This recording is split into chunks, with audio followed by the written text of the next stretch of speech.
A Showgirl by Taylor Swift. The Life of a Showgirl is the 12th studio album by American singer-songwriter Taylor Swift. It was released on October 3rd, 2025. It was recorded in Sweden with Max Martin and Shellback during the European leg of the Eras Tour in 2024. So, Eric, your thoughts about this album, your overall whatever. Ben says this album has been nonstop played by his wife, and she loves it, and he is mad about it. It also has been played nonstop by my wife. Really? Okay. But I would say the last couple days coming up to the podcast, because I knew I was going to be like bombarded with this up when it came out from my wife, that I was like, you know what? I just didn't pay attention to any of the lyrics until like the last couple days. I started listening to the lyrics because I'm like, I should probably listen to the lyrics because I knew it was just going to be overblown, right? So, what I had to say when I first heard it, it actually came out on the show I played, the day of the show I played. Not that my show was better than this album or anything, but I was definitely bombarded with it that day, which was a little bit like, I usually listen to the songs of my set before I play them, so that I had these songs in my head. But anyways, first few times I listened to it, I was just like, okay, it's not bad. Like, it's actually not too bad. Like, I can get my head around it. But I felt like the more I listened to everything, I started losing points for me a little bit. Okay. So I gotta say, okay, the Fate of Ophelia, I think, was a great opener for this album. I really liked the second song was pretty good too, Elizabeth Taylor. And then it kind of started going into like ups and downs for me. Now, I get my favorite song on this album. It's Canceled, number 10. No, okay, we have to. Okay, keep Oh going. no, We're gonna have a it's big either debate about this. But let's so go. it's that, Okay. or it's Life of a Showgirl. Those two ones. Now, Okay, yeah. I have a problem with Life of a Showgirl. There's only one problem, and it's not that there's anything wrong with the song. It's just my brain just doesn't understand why the key change is where it was. Because I was like, is that a key change? And it was just in an odd place, and I felt like it was a little unnecessary. Yes, yeah, the key change wasn't unnecessary. I do agree with you. I don't know. My complaint about Life of a Showgirl featuring Sabrina Carpenter is the voice was a bit too similar as a feature for my liking. Because like, that's very true. I'm not saying that they sing the same way, but there wasn't enough contrast between the two female voices that I was like, that's a cool feature, that's unique, or added a separate element to the song. It just sort of like, oh, okay, you have a second singer that sounds almost the same. So I was like, yeah, I do agree with you, actually, because there was parts where I was like, this is featuring her. I'm like, what parts is she singing? And I'm trying to listen, but obviously, like, maybe that's why they did the key change. Oh, Right now that maybe that just popped in my head. that's But true. Maybe I still think it's an odd place to it put is a an key odd. change. Yeah. However, I think it was a great song to end the album. It was definitely like, Yeah. you're like lights and curtains, Yeah. Bow to the audience kind of thing. Yeah, and I like the end where they include the live audio from the Vancouver show and the Eras tour, the final show. I thought that That was a was nice kinda cool. touch. It made sense for the conceptually of the whole album. Yeah. So it was, yeah, I do agree. It was a good closer to the album. So one song I couldn't stand on this was Honey, Ooh, which okay. is track 11. Wow. Eric, we have I completely different thoughts on this album. I thought, like, I don't know. I just thought it was just very like, it was the song was so cookie cutter. Okay. And it's just so not her, right? Because she does her own Right. like thing, Right. right? And I couldn't stand the line. Like, I'm just gonna pull up the lyrics here, just so that I just want to make sure I don't get blasted in the ears of my headphones here, because I do agree with the cookie cutter comment though. It is a lot of this album is very there's very a lot of aspects of this album are cookie cutter, which I don't know, to a certain extent I get it because it's Max Martin and Shellback, so you're trying to get Mhm. a pop record. Um but at the same time it's like I don't know. It's a bit boring. So it's the one where she goes, "'Cause her man had looked at me wrong." I couldn't stand that. Like, when she would do that with the voice, I'm like, it's just annoying. It was annoying. It was an That's annoying, that is you know hilarious. yeah, melodic, But she I don't does know. that. That's one of her, like, I wouldn't say her signature things, but she does that a lot in a lot of her songs. That sort It of sounded like a vocal. foghorn, okay? It was like, "Oh, the ship is coming." Hmm. Like, Hmm. Hmm. like, that's what it sounded like to me. Okay. I Um. wasn't a fan of it. That's my Yeah. Yeah. personal Yeah. preference. Like, I personally, I liked Honey as a song.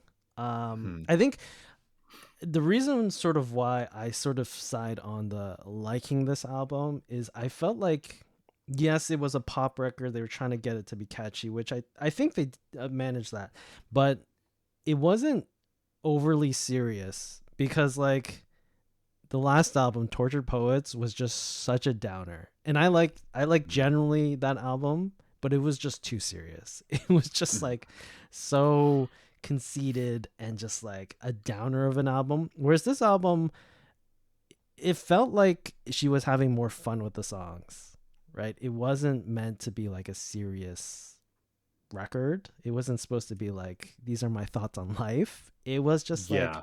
sort of a fluffy album, which some people don't like. I get that. And for me, Mhm. obviously, I like my music to mean something. But if I'm going into it thinking it's a pop album and it's for like, the catchiness of it or whatever, I'm not really going into it to be like, my life is going to change after listening to this, right? Like, I'm going to get a Yeah. different like perspective on life. So listening to this album just in general, I was like, you know what? I'm not gonna treat it as a serious album. And I found Honey, the lyrics, I just found them like somewhat funny, which I think Ben alluded to in a different song where there's a song about Travis Kelsey's dong, which is Ben's Yes, words, wood. which is wood. I Yeah. like the song just because like, you know what? Mhm. It's funny. She's having fun with it. It's not serious. Like, and Yes. also I was like, you know what? There's like so many more pop songs that are more explicit than this. At least this is like not trying to be overly sexual and like, trying to like capitalize on that. It's just a Mhm. funny, for me, it was just a funny song. Exactly. I did like what I liked about this song, actually, because I didn't hate this song either. I didn't mind it because I like some of the lines she used in the lyrics was like stuff that she's used Mm, like way back when she first started, yeah. Yeah. Yeah. right? So it was actually kind of neat how she kind of did this like, oh, like I was a fairy tale world here, and it's just like, oh, at the end of the day, this is what I wanted. Yeah. So Yeah. I thought that was very clever. Yeah. Yeah. Ben mentions WAP, right? Like WAP is very clearly like it's trying to provoke you or be provocative, uh, Yeah. using sexuality to be provocative. This felt like not using sexuality, but it was a sexual song that was just, Mhm. it was just like lighthearted, funny. Absolutely. Another song I really liked on this album was Eldest Daughter. I thought that was kind of Oh, yeah. a unique thing. It's like, uh, I don't know, having kids now, it puts you in that perspective of like, well, this is interesting. She's going to grow up in this toxic world that we live in that's very like open on the internet. So I thought that was a good one. Now I want to go back to song number 3, Opalite, because it reminded me of a faster version of an 80s song. Yep. You know, hold me now. Oh, all my life. Like that's it, but it just sped up. Yeah, so I think just in general, like my problem with this album is that it sounds like all these songs, the intention was I want to write a song in this style, or I want a song that sort of sounds like this song, and that's how the songwriting process went.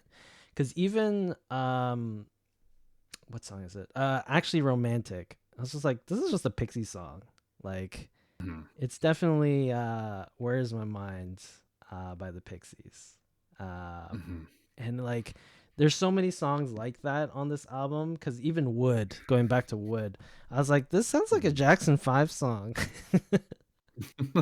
Like every song that was played, I was like, this is sort of water we've already treaded for the most part.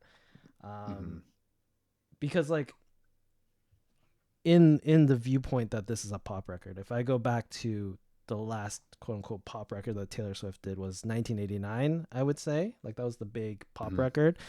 Those sounds off of that album was like, oh, these are like original things we've never heard, or at least in this configuration. It's really, obviously there's parts where you can isolate and say like, oh well, this bar is very similar to this, but in terms of the overall sound of that record, it's like, oh, this is unique. Like this is Taylor Swift signature.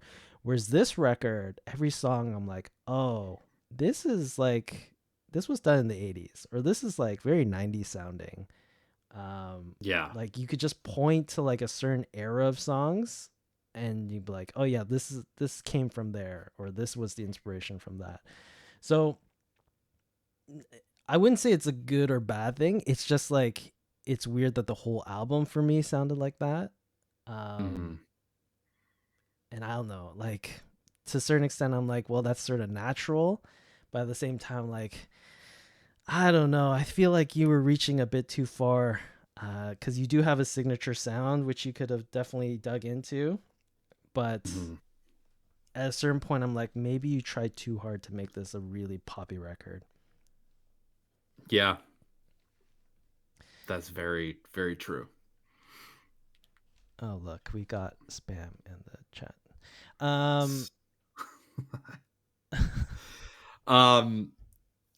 the thing I want to mention about TV shows, because that's I Okay, feel like is go for Taylor Swift's final frontier. You know, Okay. that is her final. She hasn't gone into the movie business or the Well, she did Cats, thing. right? Well, like that doesn't count. That was lame. That was lame.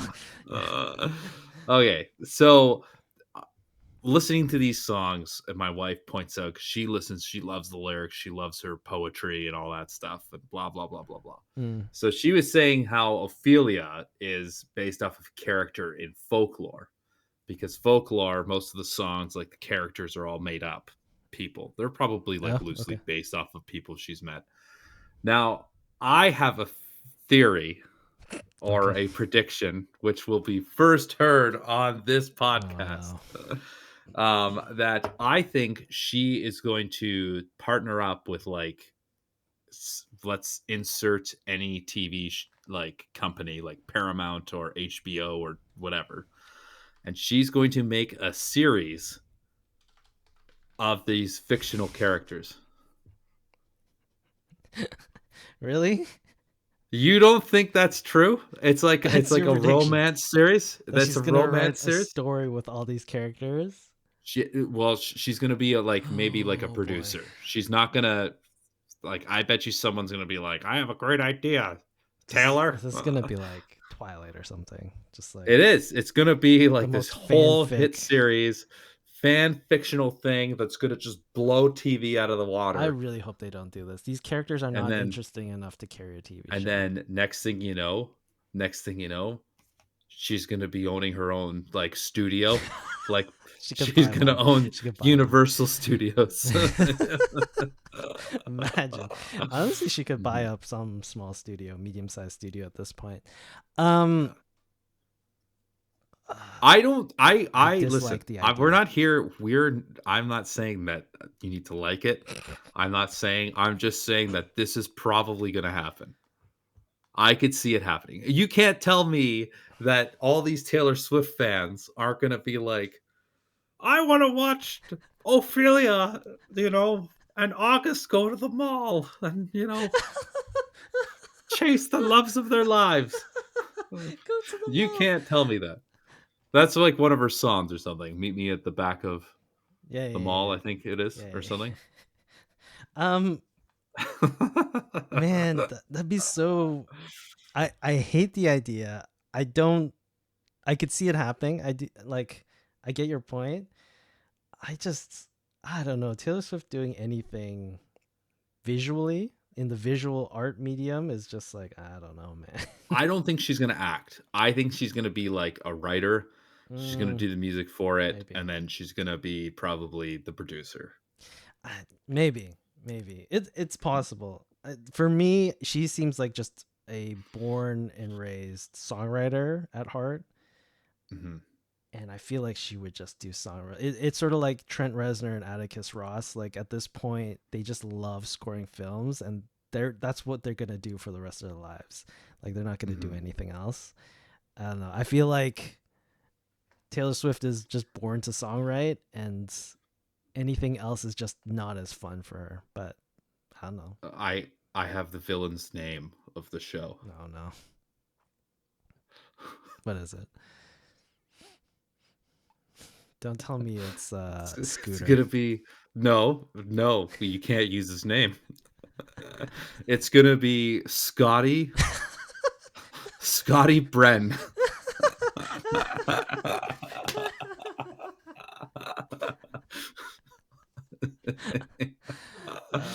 Oh, I, man.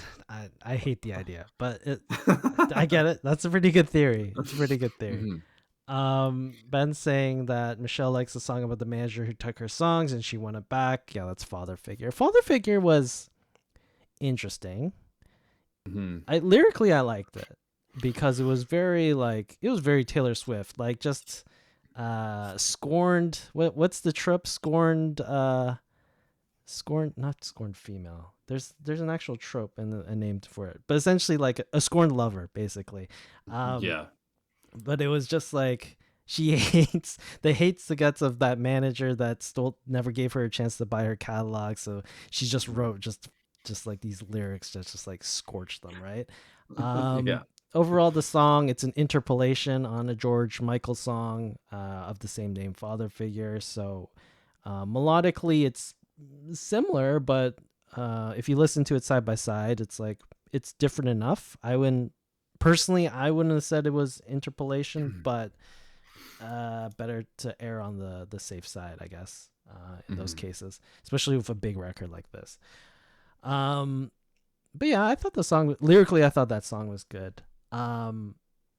But yeah, her dick is bigger. Yeah, I think that was actually going. Speaking of that lyric that Ben just brought up, her dick is bigger, or his dick is bigger. Do you think Taylor Swift is for kids now? I feel like at a certain point now, we're getting to the point where Taylor Swift as the artist is no longer specifically Mhm, catering to kids music. And mm, that started I think it started with Folklore, because when she swore for the first time on a record on Folklore, I was like, whoa, we're not listening to kid music anymore. Like she said yeah. fuck on a record. This is like edgy. And now it's just like wheeling, like just sing about whatever you want at this point.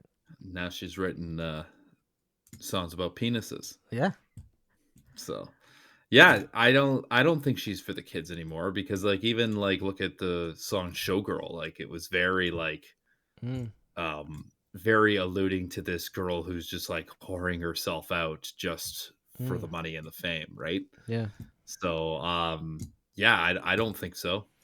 Which I think is good, because like it'd be weird if you just started like at the age of 50 still writing songs like Romeo and Juliet. Like I don't know.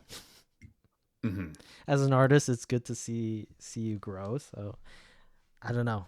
I don't know if it gets Exactly. more explicit though from here on out. It'd be so interesting if I it don't did. think it's gonna get Sabrina Carpenter explicit, Yeah. but you know, Or even the other way, if she just went like full on like Corn or Rage Against the Machine, but just angst. I'm like, this is so interesting. sleep now in the fire.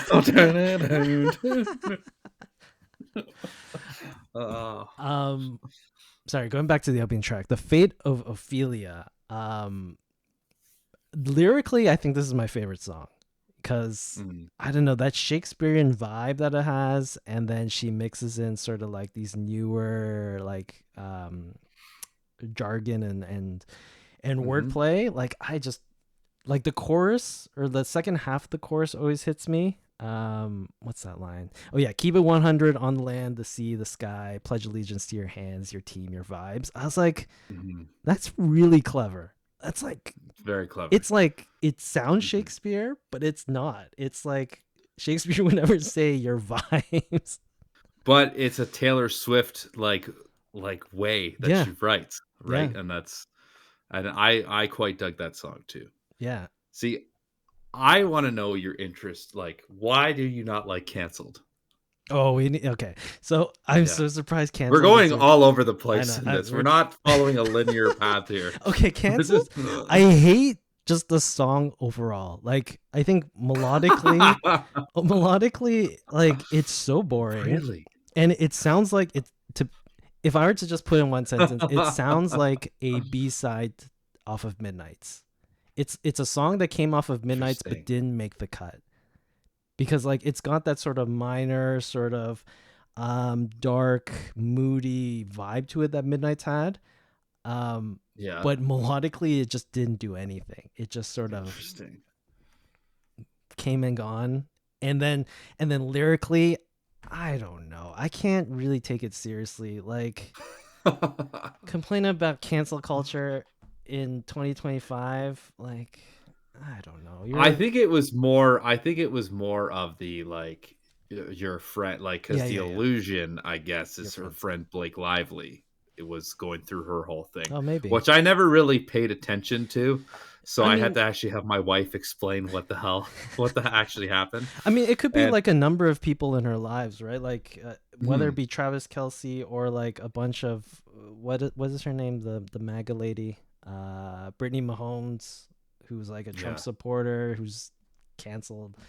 Could be Blake yeah, Lively. I mean, she probably has like a whole plethora of people that are quote unquote canceled, but are nice mhm, to her.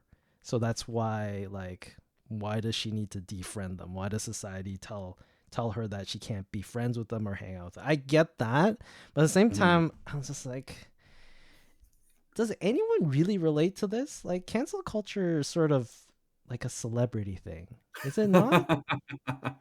Right? Like, you're just complaining about celebrity culture, which I don't Can't know. cancel somebody that nobody knows. Yeah, for me, I don't empathize with that Mhm. because I don't Interesting. know. It's not something that affects me at all.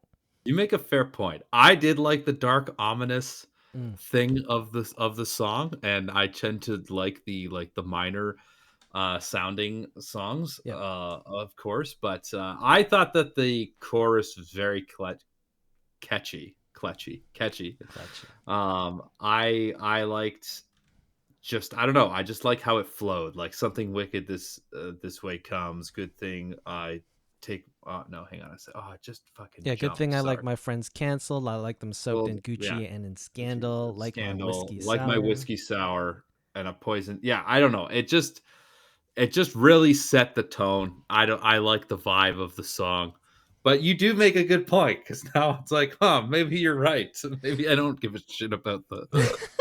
Yeah, it's the Mhm, combination of lyrically. I just like I don't empathize with it. I don't care about it, like the topic mhm. itself.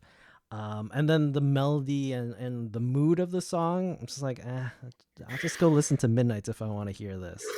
Because there's plenty of better songs in that sort of style on that record. I would rather put this song in Midnights. then actually Oh. take out a couple Oh, of those songs. okay. Yes. Yeah, yeah. If you're gonna say that, Yeah, yeah, because yeah. that stupid Bejeweled song, I can't stand that one. Yes. No. God. No, I do agree. Midnight's was, I think we rated it rather low when we first rated it. I can't remember our original rating, but yeah, it was there's definitely not a lot of good songs on that record. Um last one I want to point out. Elizabeth Taylor, the second track, is the Mhm. song I hate the most on this record.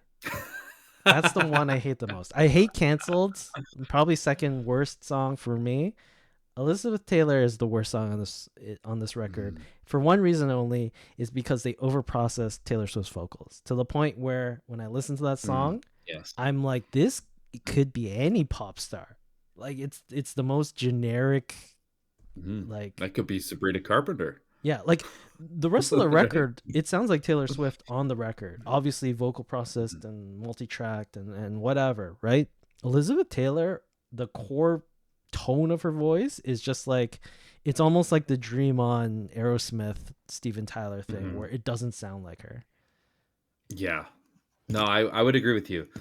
In fact, like, I actually liked this song when I first heard it, and Mhm. then the more I heard it, the more I thought the same thing, and I was like, "I can't stand this song anymore." Yeah, so like, I don't know, just there's so many ups and downs on this record. I'm like, oh, that's catchy, that's whatever. And then this is shit, and like it's just all over the place for me. Oh, the one, sorry, one more thing. Ruin the Friendship, that song. I don't know if you caught it, but that modulation in, I think it's verse 2 or it might be the pre-chorus. But they do uh I think it's like a modulation from A to like C or something. It's just a weird modulation that they do in the chord change. I'm just like, Mm. that's really proggy of you to do. Because I was expecting a pop record, and then for some reason in verse 2 they decide not to follow the chord structure of the song and just modulate up, and I'm like, oh, what happened here? So I I can appreciated just that. see I could just see in the studio Max Martin be like, "Okay, Taylor, we are going to add a little prog rock in this song." I appreciated it. It was like a cool little thing because I was just expecting verse chorus, just repeat, rinse and cycle. All right, but that was cool. Mhm. I thought that musically, I thought that was cool to do. Um, all right, Eric. Unless you have another thing that you want to bring up, let's do final thoughts and ratings on this. What are you gonna do? I didn't hate it. Excuse me. I didn't hate it. I enjoyed it.